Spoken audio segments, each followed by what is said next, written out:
Today marks a dark anniversary in U.S. history, a date most people alive at the time still remember. President John F. Kennedy was fatally shot 59 years ago on November 22, 1963, while riding in a motorcade driving through Dallas.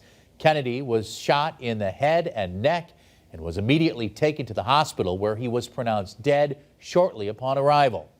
The accused gunman, Lee Harvey Oswald, was shot and killed by nightclub owner Jack Ruby during a prison transfer just 2 days after Kennedy's assassination. And several people came out to honor President Kennedy today at the Eternal Flame in Forest Park. Local leaders paying their tributes and honoring his memory at the ceremony this afternoon on the 59th anniversary.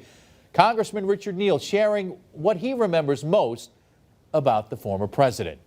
I think it was a sense of idealism, and I think that his quest for the presidency was a storybook analysis of opportunity in America. The odds of him being elected president, given the issues of the day, were certainly leaning against him. And the victory that he had, I think that the significance of which is that there are tens of thousands of people in America who wanted to serve in government after Jack Kennedy's inaugural address in 1960.